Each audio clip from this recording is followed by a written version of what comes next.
These agreements create a new modern border for a new century. That's so pretty. Well, up here in this country, on December 7th, Stephen Harper and Barack Obama signed the Perimeter Security and Economic Competitiveness Action Plan, a deal between Canada and the U.S. Harper says will, quote, create a new modern order for a new century, adding, quote, together they represent the most significant steps forward in Canada-U.S. cooperation since the North America Free Trade Agreement.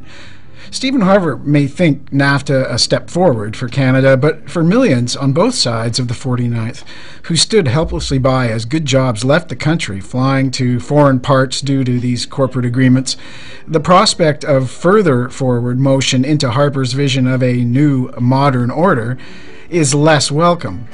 The deal is what Canadian nationalists like David Orchard describe as the greatest existential threat to Canada. It is an act of finishing through treachery what force of arms could not accomplish, conquest by deception. Of the deal, the Council of Canadians' Maud Barlow says, quote, the Harper government has again succumbed to U.S. pressure to beef up security and surveillance powers for little or no real security gains to either country.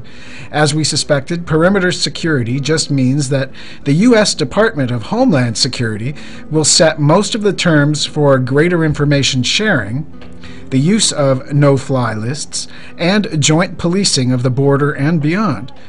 Harper has also bent to the desires of North American business lobbies to remove regulatory burdens most of us understand as health and safety standards, end quote. Well, and this is the rub.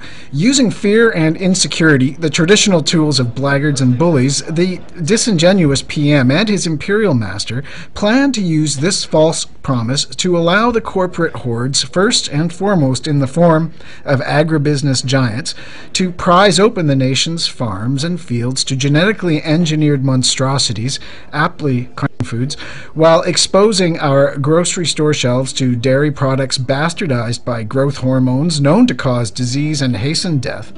These noxious foods this egregious agreement allows will be hidden from view by labeling obfuscation and point of origin obliteration. Of this regulatory convergence, the Council asks, quote, does it make sense, rather, to adopt U.S.-style industry self-inspection of food processing plants? Do we automatically want to recognize in Canada the safety of new genetically modified crops, or, in the case of salmon, GE animals? Do we want to stop testing pesticides approved for use in the U.S. just to get them to Canadian shelves quicker? The Harper government end quote. The Harper government, as it prefers to be called, offers little, saying it will, quote, continue to consult relevant stakeholders and Canadians on these issues, end quote. Well, relevance is the point here. As the Council of Canadians points out, Harper's pronouncements were directed at a very select group of relevants who apparently enjoy special access. According to the COC, only business stakeholders were invited into the government lockup to brief media on the virtues of the plan, and only business stakeholders will have privileged access to ongoing Regulatory Cooperation Council working group sessions on Canada-U.S. standards convergence. Now, that Regulatory Cooperation Council mentioned is to be the supra-parliamentary actor now responsible for maintaining these unifying policies going forward, as they say.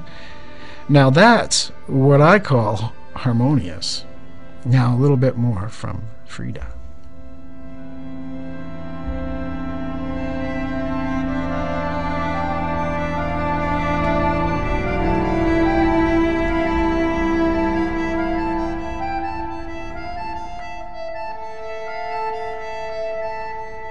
These agreements create a new modern border for a new century.